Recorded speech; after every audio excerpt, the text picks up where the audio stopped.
If you feel like she doesn't respect you, doesn't listen to you, and you're constantly walking on eggshells, your frame is weak.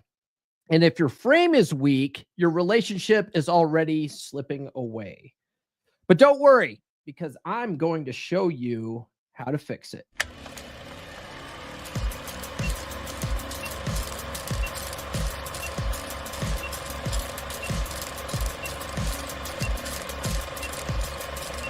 We're going live. No. We'll do it live. Okay. This is the Come On Man podcast. And here's your host, Paul Bauer. It's Friday again, boys. Thank God. We're only 11 minutes late, edging the algorithm a little bit. I did have a client call this morning, and so that ran over a little bit. I'm not one of those clock watchers per se. If the session's going good and my client wants to get something off his chest and there's something that we need to talk about, like we're going to keep talking about it. I normally don't schedule client calls the mornings of a podcast, but we had to reschedule something because he had a conflict yesterday, and I tried to be accommodating for my clients. So anyway, did any of you guys check out my impromptu live stream yesterday afternoon?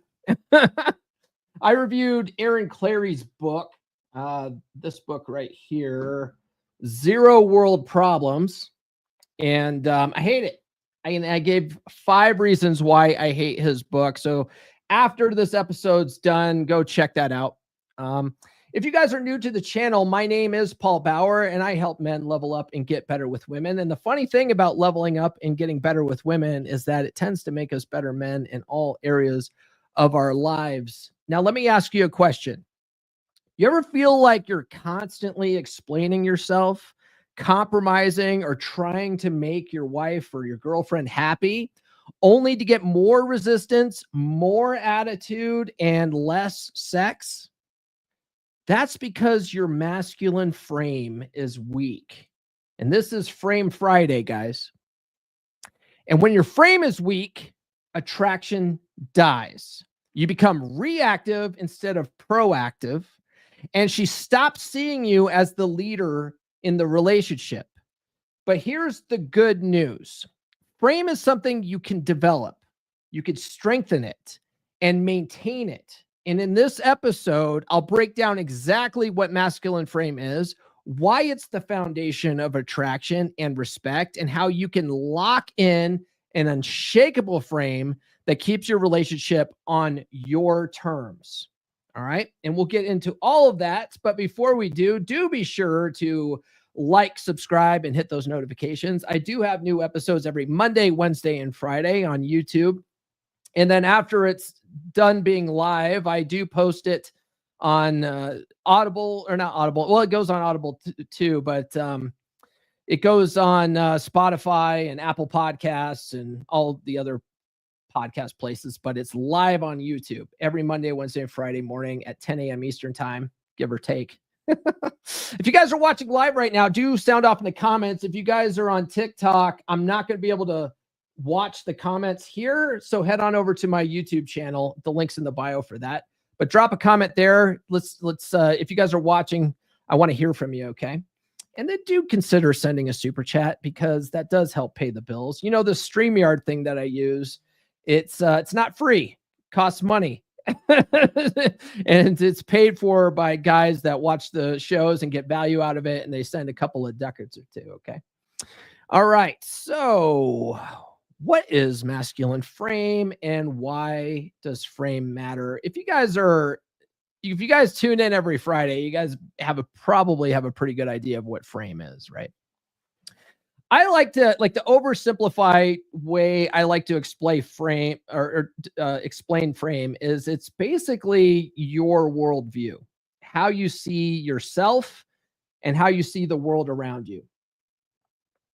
And anything outside of other people's point of view doesn't matter. It doesn't matter. It's your reality. Okay. And so, and that's a hard thing for a lot of people to grasp, is they have no sense of self. They have no sense of self-actualization. And so they're constantly operating other people's frames. If you are the kind of person that is a people pleaser, you're always trying to make other people happy, you're never operating in your frame. You're always operating in other people's frames, trying to tiptoe around, trying to please everybody. You can't please everybody, you know? You can't do it. If you ever read Ryan Stone's book, Praxeology Volume 1, Frame, he describes frame as a tetrahedron, right? And that comes from an old married red pill forum post from years ago. I can't even pronounce the guy's name, like Stratego Adacrator or some crap like that. Anyway, he came up with the concept that your frame is a tetrahedron. And what's a tetrahedron, Paul? Going back to 7th grade geometry, tetrahedron is basically like a pyramid shape, right? So you got to think of it as each corner of the pyramid is your pillar, right? So you'll have your physical pillar, your intellectual pillar, and your emotional pillar. Okay. And those all go to support your vision. Your vision's the top, right? So that's why I say it's like your worldview and what you want out of life. What are your goals? What are you ambitious for? What do you want, right? What do you want out of a relationship? That's your vision. And if any of the supporting frames or the supporting pillars rather, or the legs, like let's say it's a tripod, because you could also think of it as a tripod. If the supporting tripod is, any of those legs are weak, it's going to fall over, right? It needs all three to be strong. So you got to work on all these different areas if you're going to have a strong frame. Okay. But a lot of what frame is too is like a part of that is your, the emotional pillar. That's emotional durability, not getting rattled, not getting shaken, right? If you ever read How to Be a 3% Man, Corey Wayne describes it as being centered, staying centered, like not letting what people are doing around you rattle you, If your girlfriend comes at you with all of her emotional nonsense and you get up in your feels and get mad at her about it, you have a pretty weak frame. Right? You don't have a strong emotional pillar. You don't know how to control that. You know what I mean? So all that kind of stuff sort of explains frame. And what the goal is, what your goal is, especially in relationships, is to try to develop a really dominant masculine frame. Okay. And when I say dominant, I'm not saying be domineering, like there's a difference there. Dominant means like, you're in charge. People feel that presence, but you're not doing it out of disrespect. You're not, my way or the highway, calling people names, and you're not like flexing your muscles and threatening to beat people up and all that kind of stuff. You don't have to do that, right? If you have a naturally dominant masculine frame and you have a strong leadership abilities, and you just lead with confidence, people will naturally want to follow you. You don't have to be domineering. You know what I mean? It's more about being if you're talking about it from a relationship standpoint, it's more about being the rock that she can't shake. You know what I mean? Like it's not about controlling her. It's about being a guy who's unshakable in the face of adversity. Right. So why is that attractive? Why is frame attractive? Well, women, it makes them feel safe and secure. If they have a guy that they can't get their way with, a guy that is not easily manipulated, a guy that doesn't get up in his emotions when she's up in her emotions, that makes her feel safe and secure in the relationship. And I mentioned it on Wednesday's episode, but women are security-seeking creatures that respond to strength. Okay. So having a strong, dominant masculine frame projects that. Okay. Women will test your frame instinctually. They're not doing it because they're trying to be manipulative. They're not trying to do it because they're being psychologically abusive. These are all like comments that I've seen on TikTok recently, right? Like if a woman tests me, that's psychologically abusive. Like get out of here. Quit being a baby. Okay. It's not psychological abuse. Okay. It's hardwired into women to do this. They will all do it. They all test you at some level or another, and it's instinctual. They don't even know they're doing it half the time. And they test your frame to see if you're truly the man that she thinks you are. Like, they don't want to win. They secretly want you to pass these tests, okay? And it's only a test if you fail it. And most guys are failing it because they don't have good emotional control. They aren't strong physically, right? They're not intellectually, they don't understand the concept of attraction, right? That's what we're all trying to do here. That's why the podcast is here, to teach men all these areas to develop that strong frame, right? But a guy with a strong frame that she can't get her way with, that she can't manipulate, that doesn't get rattled, that doesn't get upset at the smallest little things, she knows he can handle all the crises that come up in life, and that makes her feel more safe and secure. That's why they find that attractive. They're hardwired to find that attractive. So I'm going to give you some examples of weak frame behavior. All right, weak frame behavior. Seeking approval or validation. Do you ever find yourself where, like, maybe you're cuddling with your girlfriend or your wife and you're laying in bed and you just feel the need to go, honey, are you happy? Do I make you happy? Do you love me? Honey, do you love me? Do you feel the need to ask questions like that? Like, you want reassurance that you're doing a good job, kind of thing? That's approval seeking, validation seeking behavior. And that will instantly dry up her vagina. She doesn't want you to ask her that kind of stuff. Women will ask those types of questions all the time because women naturally are validation seeking. They naturally want approval from their man. They have to see you as above them in some way. This is hypergamy, right? Women have to see you as above them in some way. And so they're always looking for a guy that they see as their best hypergamous option. They're always looking for his validation and approval. So if you're doing that to her, you're acting like a woman in that sense, right? And she's going to get the ick. She doesn't know why, but she's going to be like, why is he asking me this stuff? Of course I love him. I just banged his brains out. You know what I mean? Like, so you don't want to be approval seeking behavior. That's weak frame. You're basically trying to, you're entering her frame then, right? Like, you want her validation. No, it's got to be the other way around, right? If she's operating in your frame, she's going to be seeking your validation, your approval. You see that? And that's what she wants, right? That's using hypergamy to your advantage. Over-explaining yourself. We call it deering in the space. Shout out to Dr. Robert Glover for that one. But deering, defend, explain, excuse, rationalize. All right. If you find that if she questions something you do, whatever, and you feel like you have to justify yourself, explain yourself, all that kind of stuff, it puts you at a one down position from her. Right. She like, now you're making her the judge, the decider of what you're doing, if that's okay or not. Right. If you have to explain yourself to her.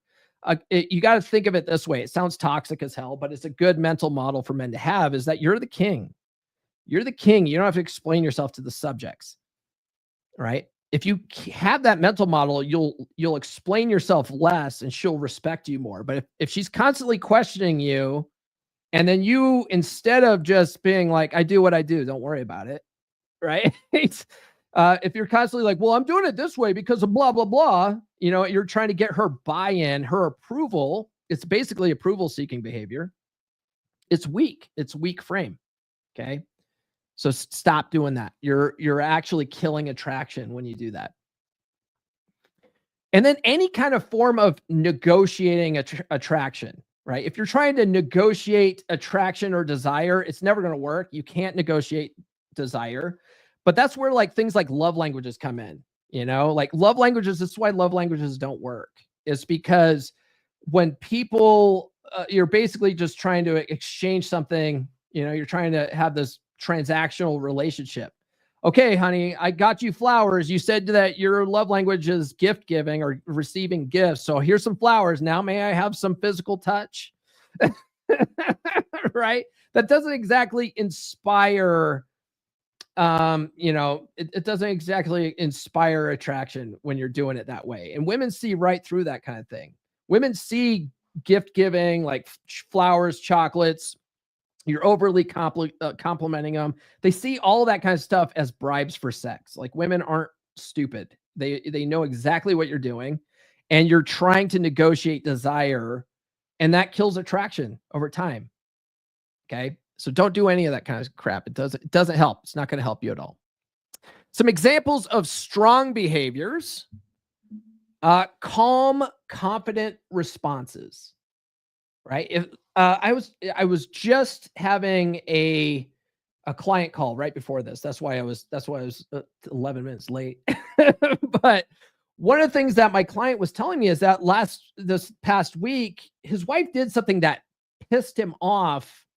And so he got into an argument with her about it. But what he did right is this. I'll tell you what he did right. He stayed calm. Like, what she did needed to be corrected, right? But he didn't yell at her. He didn't get overly emotional about it. He didn't let his emotions get the best of him. And he stayed calm, and he just used assertive communication to explain the boundaries. And that's exactly what you want to do, right? The calmest person is going to win in this. But the biggest problem is that, we always hear how, communication is like so important in relationships. Problem is that nobody knows how to communicate. Like, women, least of all. God bless them. Women think they're great communicators because they talk a lot. They are terrible communicators, right? Women would do better if they spoke to men more directly, succinctly, got to the point, and they were a little more solution oriented, because then they're speaking men's language. You know what I mean? But they don't do that. Women speak in circles. They are more emotional. They use indirect communication. They like to drop subtle hints, and they just hope that you just read between the lines, because that's how women communicate, right? Women communicate through subtext. Men communicate with language, with actual language, right? So we're speaking two different languages here. But I don't know where I was going with that. But the problem, so the problem is that when men think that they're communicating, what they end up doing is just yelling at the top of their lungs, thinking that the more that they raise their voice, the better she's going to hear them, right? Well, she clearly can't hear me. My voice must not be loud enough. Let me yell more, right? Well, if you're yelling at her, she's not receiving that information, because she's tuning all that out. You know what I mean? Like, she's not listening to any of that. All she hears is the tone, and she shuts down and stops listening. So there's no communication actually taking place there, right? So if you can stay calm and confident in your responses, you're actually going to get some communication done. She's actually going to listen to you, because she's going to read the subtext, which is your calm demeanor and your confident body language, and she's going to pay attention. You understand? Sticking to your boundaries without emotional reactivity. Okay. One of the biggest things that I teach men as a part of my consultation process is how to effectively set clear boundaries and be assertive, right? And a lot of people think assertive means being aggressive. You don't have to be aggressive at all. You just need to just stick with your guns and just keep on topic, right? That's where tools like broken record, negative assertion, all that kind of stuff come into play, right? Another example of strong frame behavior is leading the relationship with certainty, right? A lot of guys are very go with the flow. They let their wives handle everything. They hand the reins over to their wives to lead the relationship. She doesn't want to be the lead in the relationship. She wants you to lead the relationship. And so, if you are going to actually set the tone and take the lead in the relationship, that means you need to have some kind of vision of where this relationship is going, right?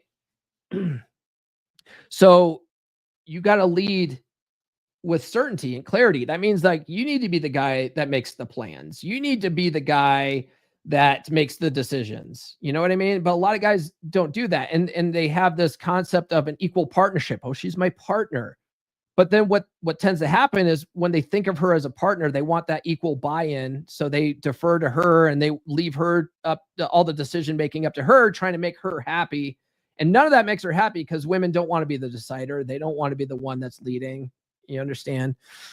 And so if you don't do that, if you set the tone and lead, make those decisions, and you lead with certainty and all that kind of stuff, and in confidence and clarity, and that strong frame behavior, and women want to actually, that'll actually have them relaxing into their feminine and wanting to follow your lead, right?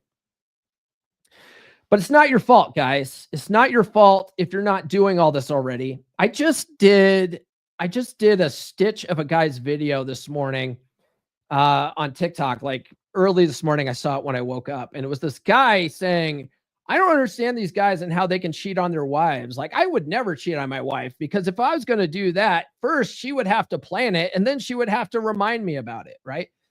And of course, it's going viral because all the guys in the comments are like, yeah, my wife plans all this stuff, and and I'm going to have to ask her for the money to go up for the date because she runs all that shit too. Like, all these guys are conditioned to do that because society has conditioned men to defer to their wives and have weak frame. And it's killing relationships. That's why we have a 50% divorce rate.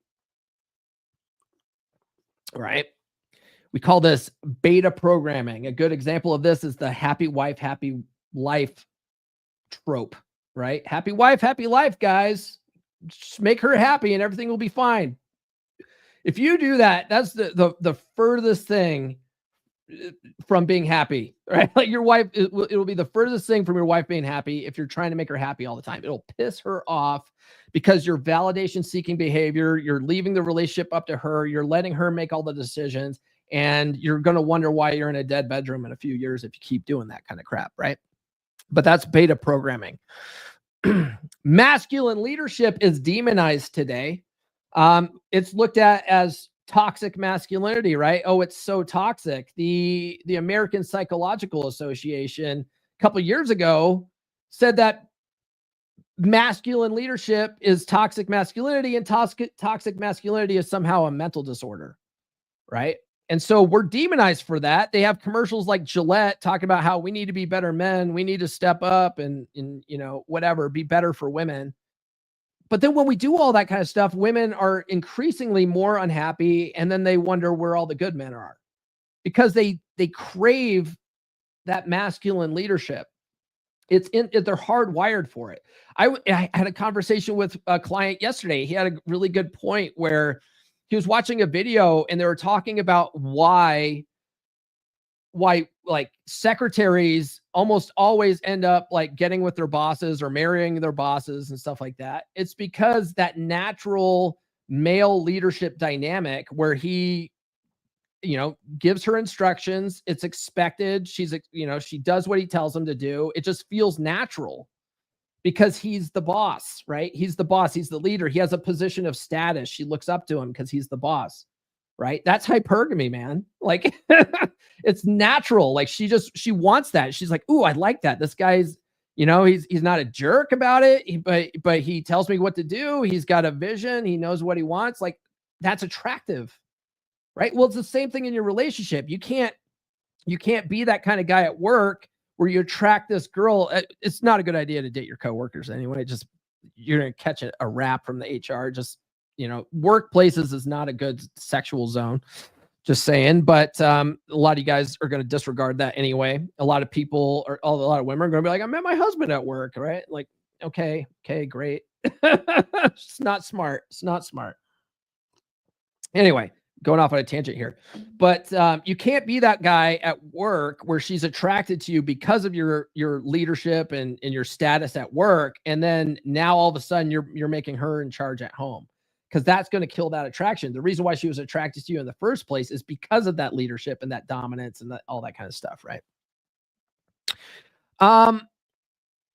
The cost of having a weak frame, okay, if you have this weak frame over time, you're going to end up, it's not a matter of if, it's a matter of when, all right? But you're going to lose it. Your wife's going to lose attraction for you, your girlfriend or whatever. we're not judging here, but your long-term relationship, she's going to lose attraction for you over time. She's going to start having sex with you less and less. It's going to end up in a dead bedroom situation over time. It's because you have a weak frame and you've let her take the reins, and now she doesn't trust your ability to lead this relationship. Okay. So you got to change that. It all starts up here. All right. There's your frame. It's your mindset. It's how you got to change this up here. Since we're talking about that today, let me take a quick break to tell you guys to follow me on social media. The links are in the description. I'm on all the good platforms, including TikTok. What's up, guys? Make sure you tap that button here. We got to get some likes here on this live stream here.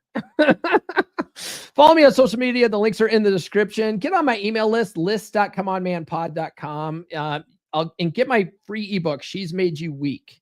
It's all about the betatization process and how attraction erodes over time. A lot of guys, like giving the example of the secretary who was attracted to her boss, right? She was attracted to that leadership. She was attracted to that dominant presence at work, right? And then you get into a relationship, and then she starts testing that, right? She starts testing that, and then the more you fail, the more that attraction erodes over time. Women do this subconsciously. They don't even know they're doing it, okay? So if you want to understand how that process works, the betatization process, get the ebook. Go to list.comeonmanpod.com and get that ebook, okay? And then get all my books. You can go to books.comeonmanpod.com, and I have 3 books out. My second book really goes hand in hand with what we're talking about today. We're talking about frame, and I wrote a book called The Essential Skills of a Masculine Presence, Psychology Paradigm. All right. And it's all about reprogramming your mind to have more of that dominant masculine presence. You're going to want to do that if you want to have a strong frame. There's exercises in the book. There's things that you can do to help reprogram that into your subconscious to make this stuff a habit so that you do it without even thinking about it. Because a lot of guys, they'll hear the stuff I talk about and go, man, that sounds like a lot of work. It's some work up front. It's some work up front to make this a habit. But once you make it a habit, you do it without even thinking about it. Okay. That's what a habit is. It's muscle memory, right? And when you're doing it without even thinking about it, it's not work. All right. It's just a part of who you are now. Okay. Let me play a quick commercial for Psychology Paradigm, and then we'll get back to the topic at hand today. Have you ever felt like something's holding you back in your relationships? Like you're always on the back foot, struggling to connect with women? You're not alone. Many men are taught to be weak, to defer, to play small around women by their upbringing, by society, by the very world that shaped them. But what if you could break free from the invisible chains that have held you back? What if you could rewrite the script? Reprogram the paradigm that's been running your life. This is your chance to step into the man you were always meant to be. In The Essential Skills of a Masculine Presence, Psychology Paradigm by Paul Bauer, the first book in R.P. Thor's groundbreaking series, you'll learn how to understand and transform the paradigms that have shaped your life. You'll discover how to develop a dominant masculine presence, one that commands respect, inspires trust, and brings fulfillment to your relationships. Don't wait for life to change on its own. Take control. Order your copy of The Essential Skills of a Masculine Presence, Psychology Paradigm now on Amazon. Available in hardcover, paperback, or on Kindle. This is more than a book. It's your roadmap to a life of purpose, strength, and success. Make the decision today. Reprogram your life and step into the man you were meant to be. Yes, indeed. Step into the man you were meant to be. All right. Let's put that there. This is my book. Get her to F you again. I'm on TikTok. I'm like last time I did this, where I did the TikTok live while I was live on YouTube, like I ended up getting banned from TikTok lives for a while. And I'm like, what did I say? I don't even know what I said. So I'm trying to watch my language. And speaking of language police, John Egan sent a $10 super chat. He says, how dare you use the P word? And when he says the P word, he's talking about the word partner, because I don't like the word partner. I hate when people say partner, my partner this, my partner that. Let's not do that.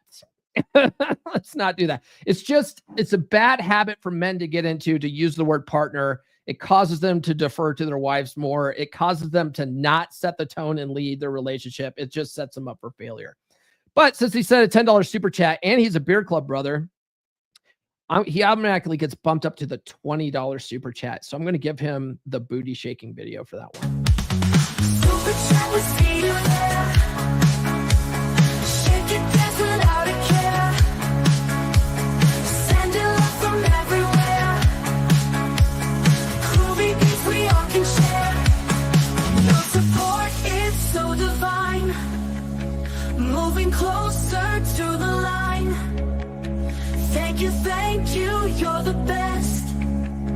Party on, we never rest.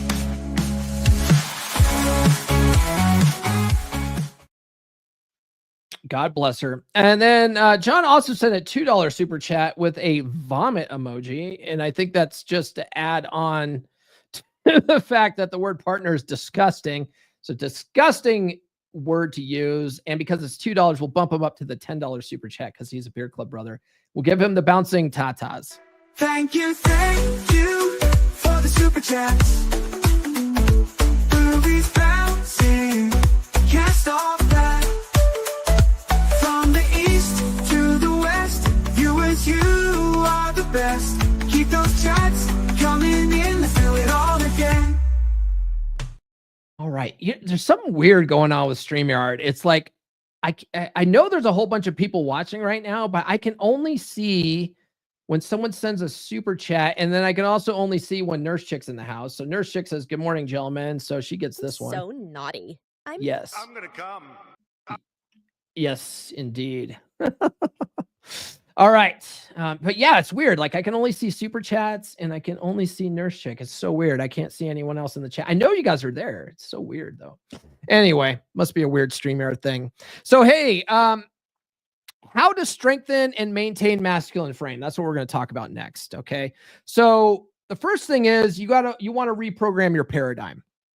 And what's a paradigm? I'm glad you asked. Paradigm is nothing more than a series of habits that we've developed over time, starting from our childhood. When you're born, right, you have certain programming, certain DNA programming that comes from your genetics. It's the reason why you look like your parents and stuff like that. Some of our instinctual, evolutionary psychology stuff is actually a part of our DNA programming, right? Like you're born with some of these instincts, right? But after you're born, everything else comes into your mind. Okay. Everything your parents are doing, everything your parents are saying, everything you see on TV, Sesame Street, all that stuff, your aunts, your uncles. When you're really small, you're just a walking subconscious mind, and all that goes into your subconscious mind. You're like a sponge. It's why when you're a child, you can understand language faster. You can learn language quick, right? And all that kind of stuff goes and becomes a part of your programming, right? And then at a certain age, you develop, just to oversimplify things, you develop this psychic barrier over your subconscious mind. And we call that like your ego protection layer. And then you develop a conscious mind on top of that. Okay. And that your conscious mind is where you can think any kind of thought you want, right? This is where you start getting, you start having thoughts and deep ideas. This is where you do your math and all that kind of stuff, right? And you can think any kind of thought you want, but what you'll tend to do is think thoughts that are in harmony with your paradigm. Okay. The programming that you've been brought up with. And some of that paradigm and upbringing comes from your experiences, and it continues to grow. Like everything that you do in your life gets recorded in your subconscious mind. Every little thing gets recorded in your subconscious mind. And when certain patterns emerge, it gets stored there, right? And if you have, like a really emotionally backed experience, that gets stored as a part of your paradigm. Okay. Well, if you look at the way society raises us, if you look at Disney princess movies, if you look at rom-coms, if you look at, sappy love stories and movies like Titanic and all that kind of stuff, right? We are programmed as men to be accommodating, nice guy beta males, right? It's a part of our programming, and it's holding men back. Okay. Frame starts up here in your mind. Okay. And this is why I say it's not your fault, because society has programmed you incorrectly. If you read the book, No More Mr. Nice Guy, he talks about it very well. If you guys are liberals and maybe you're like, oh, men need to be more sensitive or whatever, a good book that you would appreciate is The Boy Crisis by Warren Farrell, right? Warren Farrell is a liberal, progressive guy, and he wrote a phenomenal book called Boy Crisis, which really outlines the masculinity crisis we have in the West. Now, the problem with his book is that it really doubles down on what got us here in the first place. Like, boys need a safe space where they can be more emotional and all this kind of stuff, right? So he's basically saying, teach boys to be more emotional, more women-like. Teach boys to be more defective women. Let's double down on that. Right?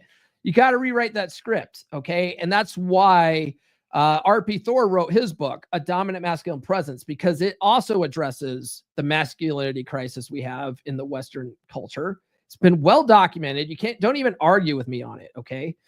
It's well documented.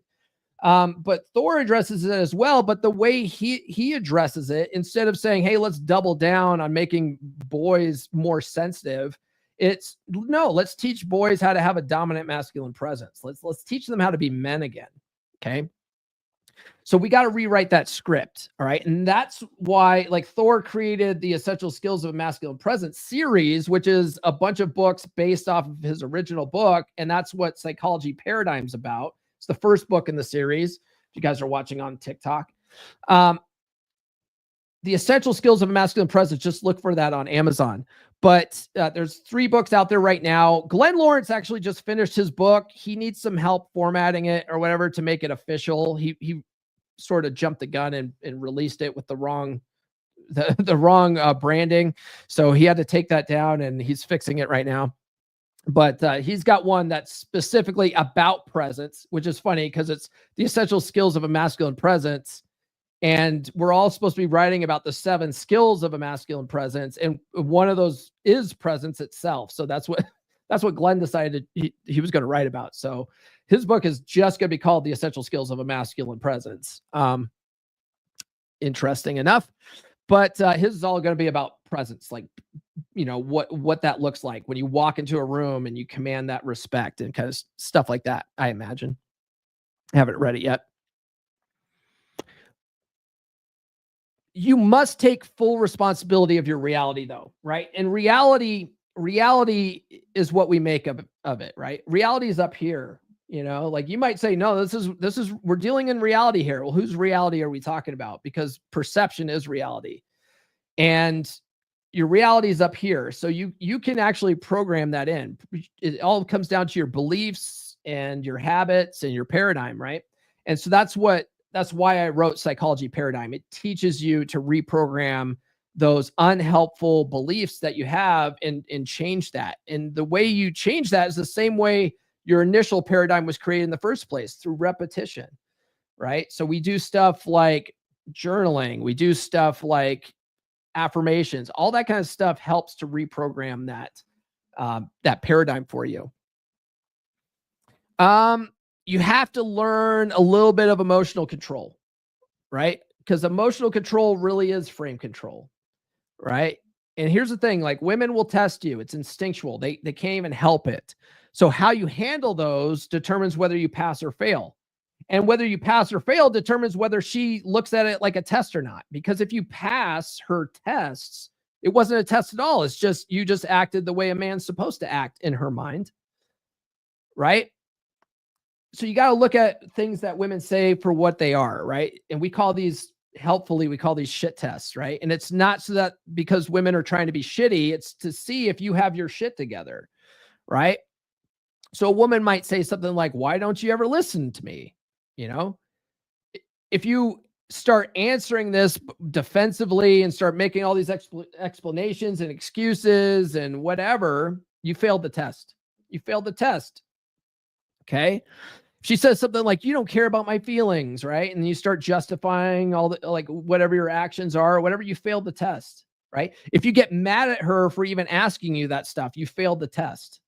Okay. So better way to handle those is with indifference, with agree and amplify, with fogging. Like, fogging is a really good one, especially for you guys who have a hard time thinking on your feet and you can't use agree and amplify. I have like almost all of my clients. I would say one of them is really good at actually, two of my clients are good at agree and amplify.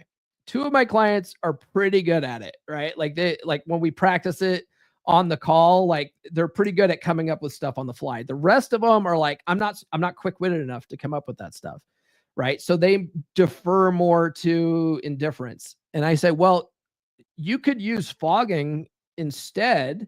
And fogging is basically agree and amplify without the amplify. You know what I mean? Like, it's where she says, why don't you ever listen to me? And you just repeat back, you're like, oh, I can see why you might think that I don't listen to you. You know what I mean? Like, you just sort of agree with her that, yeah, I probably don't listen to you good enough, right? But you, you can even say that, yeah, I probably don't listen as well as I should, you know? You're not explaining yourself. You're not justifying it. You're not trying to come up with some bullshit excuse. You're just like, yeah, I can see why you might say that. You know what I mean? Like, and they call it fogging because it's like, imagine a boxer trying to throw hands at fog. Like, there's nothing to land on. You know what I mean? So she throws this accusatory sentence at you, and you just let it, like, it just sort of like goes by you. It doesn't even land on you. You're not trying to, like, you know, she's trying to start a fight and you're not fighting with her, right? It's very effective. Some, and I mentioned agree and amplify, indifference, and muse mastery. These are also very good tools for dealing with shit tests, right? And what is agree and amplify? It's where you just agree with what she says and you take it up a notch, right? She says, why don't you ever listen to me? And you go, huh? Sorry, I can't hear you very good. Right? You're basically agreeing, I don't listen to you. And you take it up to a knot where you're like, yeah, I'm deaf. I'm basically deaf, right? And you say it in a joking, playful manner.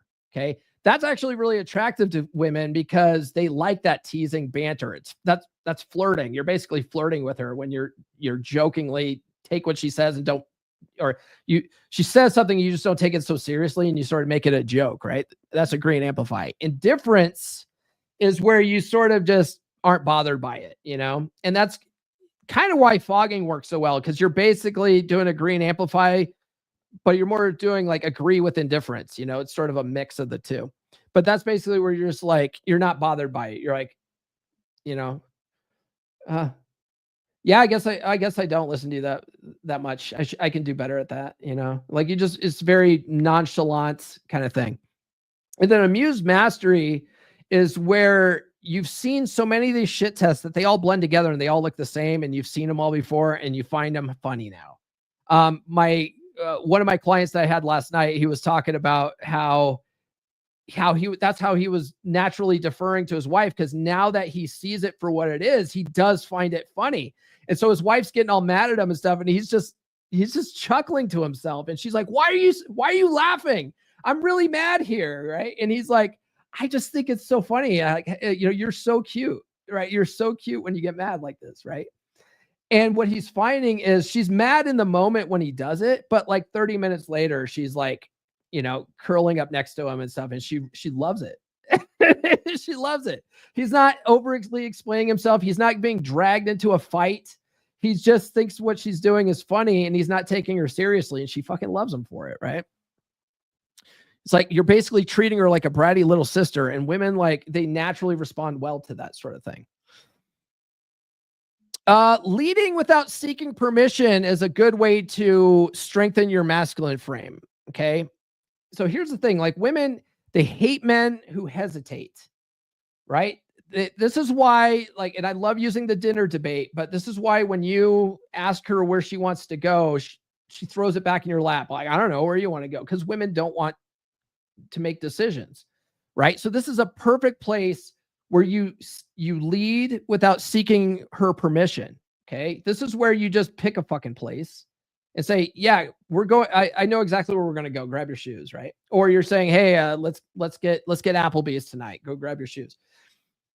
Because, and you're not even hesitating. A lot of guys won't do that. They're afraid to do that because they think that their wife's going to get mad. Like they're going to go, oh, I'm going to pick a place. And then she's going to bitch about it. Right. And so then they hesitate. They're afraid to do that. They're afraid of their wife's emotions. Well, that kills attraction. That shows that you're operating in her frame. Like, who cares? Who cares what her reaction is? You want steak, bro. Like, let's go get steak. Right. But the thing is, when you do that, when you set the tone and you lead in that area, you'll find that she won't be upset by it. Most of the time, that's the closest thing to happy that you'll get from her, because she doesn't have to think about it. She's just going to be like, oh yeah, that sounds good. And like 99% of the restaurants you pick, there's something there that she's going to like, you know what I mean? Like, it's not even a big deal. And so you'll find that you won't get into a lot of arguments about it. The reason why you might get into an argument is because you've been letting her lead and make decisions for so long that now she's got to test you to make sure this is the real you. And then you're going to get mad at her for testing you. And like, it all goes into your frame, right? This is all stuff you have to work on. It all snowballs, right? So this is why, like, I tell guys, like, never ask her what she wants to do. You tell her what to do, right? And this isn't about being domineering. It's about setting the tone and leading, right? She actually appreciates this.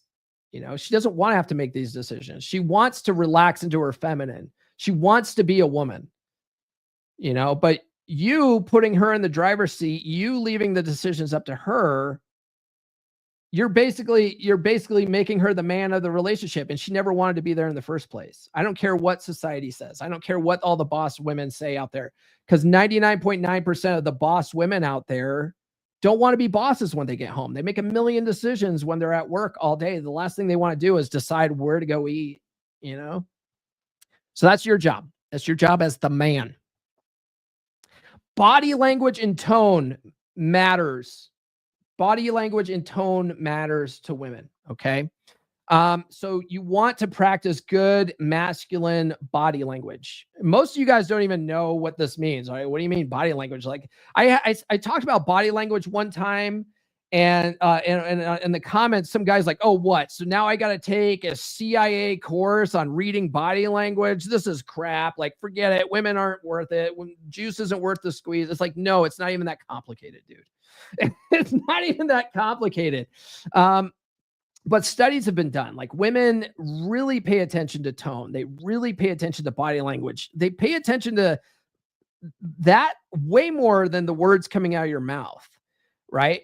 And so you've got to understand and be aware of what your body language and your tone is conveying, right? So you want to have more dominant masculine body language. You want to stand tall. You want your shoulders back. You want to maintain eye contact. Use the left eye trick, right? If you don't know what I'm talking about with the left eye trick, I talk about it in Get Her to Fuck You Again, available on Amazon and Audible. The left eye trick's magical though, right? It's because the idea behind it is that the left eye is connected to the right part of her brain, and that's the emotional eye, all that kind of stuff. All you guys that pay attention to the podcast know what I'm talking about. But you want to maintain the eye contact, okay? Your frame is felt before you even say a word, right? This is a part of having a dominant masculine presence, right? She feels your presence and frame before you even open your mouth, right? And this is what she's paying attention to, okay? You also want to slow down your speech a little bit when you're talking to her. If you have hurried, rushed, almost like frantic speech, that comes across as insecurity. But if you use slow, deliberate language, that's more of a dominant masculine. It makes her pay attention a little bit more, right? That's important. But one of my client today, he was talking about how his wife is constantly complaining that he never listens to her. He doesn't care about what she's saying. He doesn't understand her feelings, right? This is where women want a guy to be more emotionally intelligent. It doesn't mean she wants you to be more emotional. It means that she wants you to be able to validate her feelings and repeat it back to her. Like that's what being emotionally intelligent and emotionally vulnerable means to women, right? Like they don't care about your feelings or your emotions. They want you to be able to articulate what she's feeling, right?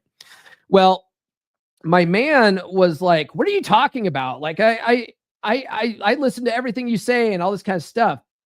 So I told him, I go, if she still feels, because it doesn't matter what reality is or what your perceived reality is, it's all about how she feels in the moment. And a lot of that is going to be dictated by your body language and your tone. And I said, if you are trying to do Luca, right, which is listen, understand, clarity, action. If you're trying to do Luca with her, and she still feels like you don't hear her and you don't understand her and all this kind of stuff, I go, I guarantee it's your body language. You're probably rolling your eyes. You're probably huffing. You're probably crossing your arms. You're probably like doing this kind of shit. And that's all she reads from you.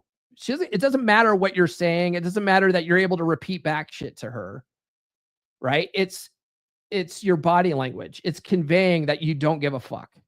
Right? I go, so watch your body language next time. Be more aware of that, because I guarantee that's where she feels like you don't hear her or you don't care. Okay. All right, guys, if you haven't done so, consider joining Beer Club, although you might not be able to do it right now because it's got the word beer in it. And so Gumroad, who I do this through Gumroad's payment processor incorrectly flagged it as illegal sales of alcohol. And I'm like, what? I might have to change the name. I've been talking about doing that for years, but it gets me into trouble, right? Beer Club isn't about drinking beer. You're free to drink beer. If you don't drink beer, you're free to drink water. It doesn't matter, okay? What it is it's a men's group. It's a support group for men. It's on Telegram. It's where men can get together, swap notes. If they're reading this material, they can ask questions in there. It's a great place to connect with other guys that are working on the same thing, that have experienced the same things that you're going through. That's what it is. Okay. It has nothing to do with beer. That's just the name. Like it's supposed to convey the relaxed nature of having beer with the boys, right? You don't even have to, most of us don't even drink beer. Right?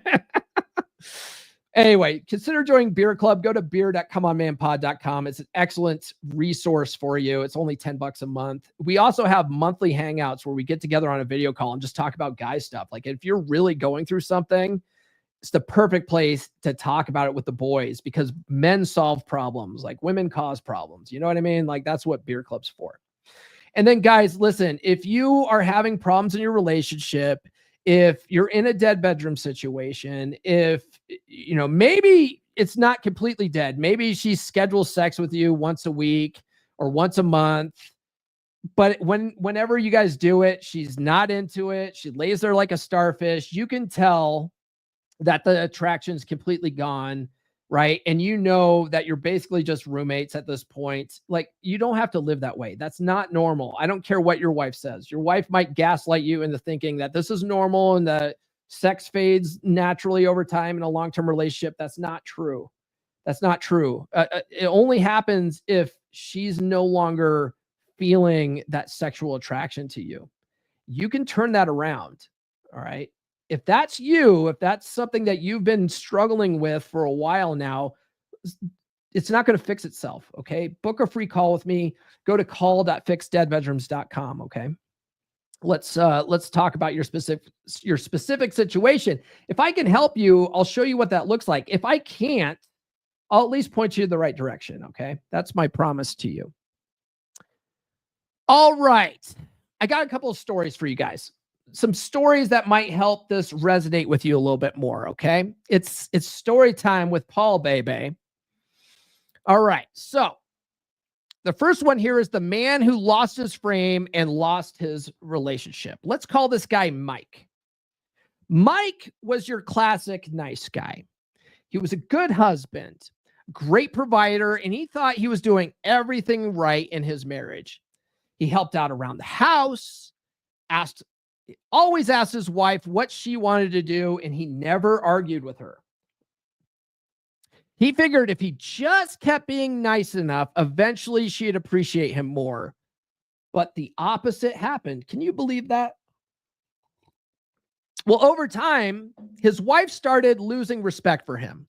She seemed irritated by everything that he did. The small touches and affection disappeared. She started making excuses to avoid intimacy. And when Mike finally asked her about it, she gave him the usual line, "I love you, but I'm just not in love with you anymore." I love you, but I'm not in love with you. Drop a fire emoji in the chat if you've ever heard that one before. Drop a sad emoji in the chat if your wife has told you that recently. Mike thought he could fix it by doubling down, right? Being an even nicer guy, being nicer than fuck. Trying harder to please her. He bought flowers, he planned date nights, he even suggested going to counseling. Let's go to marriage counseling, hun. But the more he tried, the more she pulled away.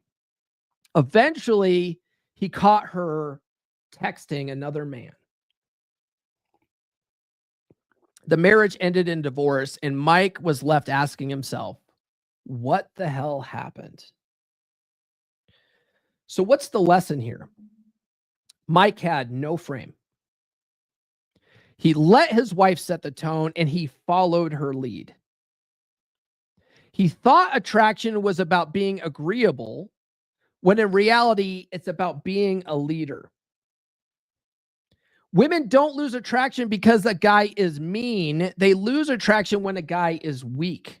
That's why you'll find that a lot of women will stay with a guy who's a fucking asshole, right? And all of us nice guys are like, why is she with this asshole, right? Because women will see that asshole behavior as strength, and they respond to strength, right? It doesn't make any logical sense to us as men, but to them, when they're more emotion-based, it makes perfect sense, right? Now, I'm not saying you have to be an asshole. You don't, all right? But you can't be a nice guy. You can't be a pushover. You can't be a doormat. You can't let women walk all over you, okay? That's where effective, calm, assertive language is very handy, because you're doing it not by being a dick. You're doing it by asserting your needs and making sure your needs get met and making sure your boundaries don't get crossed. That's all. You can be very calm about it. You know, you can be very pleasant about it. You don't have to be a fucking asshole, right? It's just that most guys are either black and white. They're either super nice and agreeable and accommodating and unattractive, or they're fucking assholes. And so women are like, I want a guy who's strong and not a pushover. I'll go with the asshole if that's my option, right? When Mike's wife realized he wasn't a man she could follow, she started looking elsewhere. This is hypergamy, right? This is where, if you guys get my ebook, She's Made You Weak, right? Go to list.comeonmanpod.com and get the ebook. This is where her evolutionary selfishness kicks in, right? Because she realizes you're not her best hypergamous option anymore, and now she's going to seek it outside the relationship. And this is where mate switching tends to happen, right? If you ever study evolutionary psychology, they talk about the mate switching hypothesis. Mate switching, I agree with Rollo Tomasi on this. Mate switching is the end result, but hypergamy is still the sexual strategy, right? Hypergamy is the reason she's going to monkey branch and do the mate switching. It's not that mate switching is the sexual strategy itself. You understand? Here's another story for you guys. Here's another story. How one client got his wife to want him again. Ooh. You guys like this one, right? Now let's look at a different guy. Let's call him James, okay? Names have been changed to protect the innocent. James was in a similar situation. He had been married for 12 years, and the attraction had completely died out. He and his wife hadn't had sex in over 6 months. I have clients who haven't had sex in over 5 years, okay? So 6 months isn't that bad. Like, and some of the clients that come to me, like it's bad, right? Like I have a guy that reached out to me on DMs, and his wife hasn't had sex with him in 15 years, right? That's bad, right? Like that's going to take some work, right? It's not impossible. It's going to take some work. Okay. This guy, only 6 months. He felt like they were roommates, not a married couple. But instead of begging and pleading like Mike, James did something different. Okay. One day, after another night of rejection, James had enough. He realized he wasn't entitled to his wife's attraction, and he's not. You're not entitled to her attraction. You can't demand that she follows your lead. You can't demand that she respects you, right? You can't demand that she has sex with you. It's her body. It's her choice, right?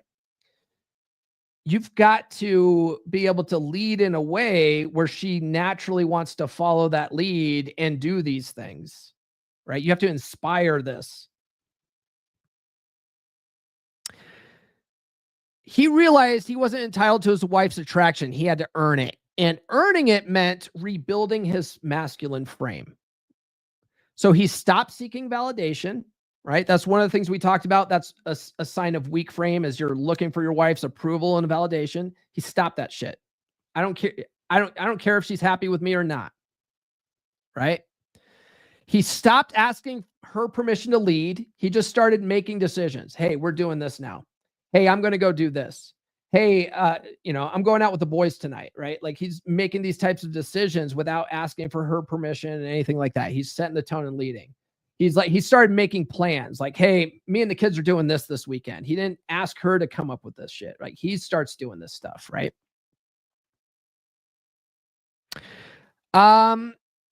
He hit the gym, started eating right, and worked on his confidence. You'll find that one of the biggest improvements you can make is getting back in shape, getting your diet in check, and making yourself physically attractive again. Part of being physically attractive, besides your wife will appreciate you not being a fat bastard anymore, is that it builds confidence. Like when you look in the mirror and you're looking at your muscles and you're like, man, I look good. Man, I'd fuck me, right? That builds confidence, right? You start walking around with a lot more confidence. People notice that. Like a confident guy who's walking around with his chest out, shoulders back, he knows he's king shit. People notice that, right? You project this air of confidence. People naturally notice that. Your wife's going to notice that too, okay? But it's one of the easiest things that guys can notice. Oh, what are we doing here? TikTok's making me do a puzzle thing, I guess, to make sure that I'm really here. There we go. Yes, I'm still active, TikTok. Good Lord. Let's tap the screen here. Anyway, TikTok lives are challenging sometimes. So anyway, it's one of the things where you immediately notice results, right? You immediately notice the changes. Not immediately, but maybe after a month of eating right, and like you go and step on the scale and you're losing like a pound or 2 pounds a week, you notice this stuff, right? This is easy, actionable changes you can make right now, right? So anyway, he hit the gym, started eating right, and worked on his confidence. He focused on improving himself, not for her, but for him. And that's the hardest thing. It's the hardest thing for guys to do, because if you're doing all this for her, it ends up being what's called a covert contract, where you're not doing it for the right reasons. You're doing it in order to try to get something out of her. You're trying to expect her to turn around and start treating you differently because you're doing all this stuff. That's never going to work. She sees right through that. Women are very perceptive with that sort of thing. And that actually comes across even more unattractive, right? So you got to do this stuff because you got to realize, like, I've been slipping. Right? I need to step up my game as a man, right? That's why I say I help men level up and get better with women, because that's usually the initial motivation, right? I want to get my wife to fuck me again. That's usually the initial motivation. But what you find is that all this stuff makes you a better man in all areas of your life. And that's really what you want your goal to be. You want to be a better man for you in all areas of your life. Your woman just comes along, right? You can't look at your woman like she's your world. You know what I mean? You got to look at like your whole life as a cake that you're baking for yourself. And women are just the icing on top, right? So you got to do all this stuff for you first and foremost. And when you make yourself your own mental point of origin and you start focusing on you and becoming a little more self-centered and a little more self-focused and on leveling yourself up for you, that actually makes you more attractive. It's a byproduct. Okay. But you got to do it. James did it right? He's doing it for himself, not for her. The biggest change, he stopped reacting to her mood swings. Before, when she would snap at him, he would try to talk it out or ask what was wrong. Now he just smiled and kept moving, right? He's not taking what she says seriously. He didn't let her emotions dictate his, right? If she was upset, he wasn't like, oh crap, like I can't have a good day until I know she's happy, right? Because that's what a lot of us natural people pleasers tend to do. If your wife's in a bad mood, you're like, oh shit, how can I make her not in a bad mood? I can't have her not in a bad mood, or I can't have her in a bad mood, right?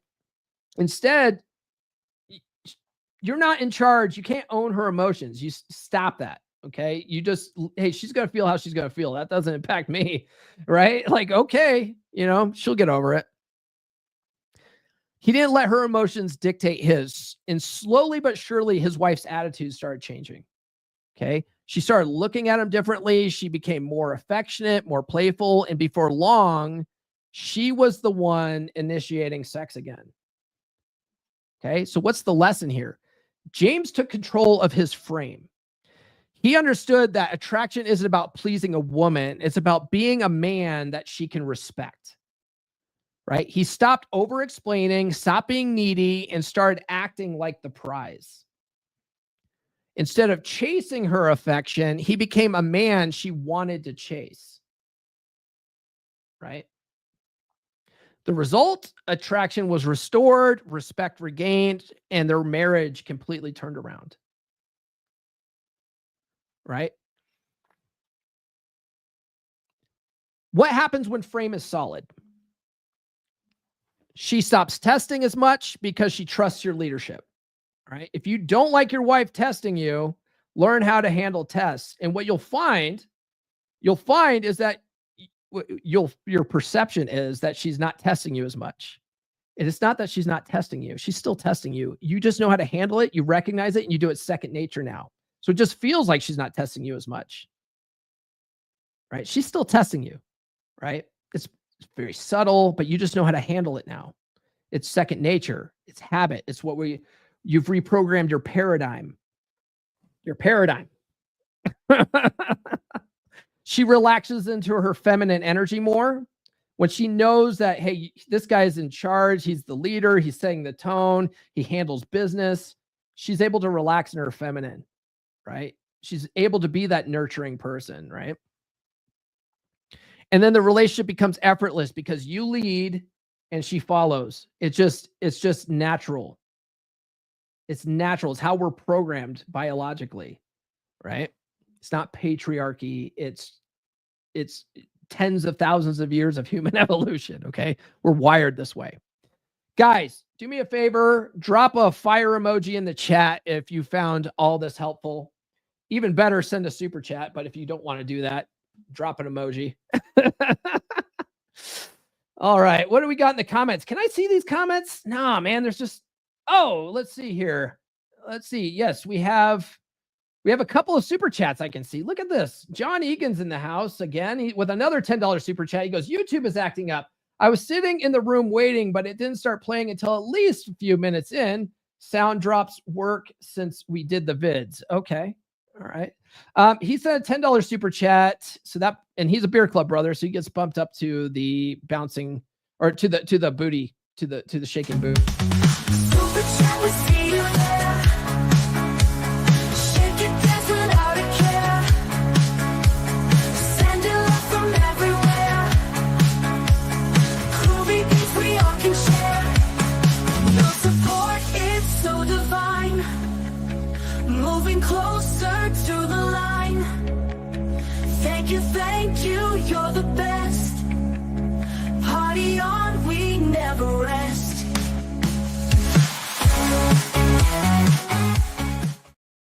All right. And then CW, he also sent a super chat. It's amazing. I can only see super chats and Nurse Chick. It's weird. I don't get it. CW sent a $2 super chat. Tell her what to do in a calm and direct manner. Yes. And he's a Beer Club brother also. So he gets bumped up to the Bouncing Tatas video. Thank you for the super chats. Boobies bouncing, can't stop that. From the east to the west, you are the best. Keep those chats coming in, let's do it all again. All right, guys, thanks for tuning in. I appreciate it. Tune into the podcast on Monday. Oh, I'm supposed to plug Rule Zero and Dragon Ship too. Tune into Dragon Ship tomorrow. I don't know who's hosting. I don't know what the topic is. That's at 11:30 a.m. Eastern time on one of our channels. Keep an eye out on X for that. And then tune into Dragon Ship right after that. That's at 11, 12, 1:30 p.m. Eastern time. I believe Tarl from Viking Paradigm is going to host. And I don't know what he's talking about. So, but tune into the podcast on Monday.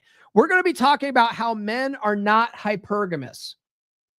We are polygamous and what that means for modern monogamous relationships. And the reason why I wanted to do this video is one of my most viral TikToks of all time. It's actually viral on YouTube, though. It's not viral on TikTok. Is I did a stitch of this girl's video where she's talking about how she had this unexplained feeling of why she wanted more. And she was with this guy who could have been the perfect guy for her. But for whatever reason, she had this feeling saying, I can do better. And so she broke up with this guy and she went out to try to find her better and she never could. Right. So she had this sort of epiphany phase of what she did. And so I did this TikTok stitch of this, maybe 3 years ago now.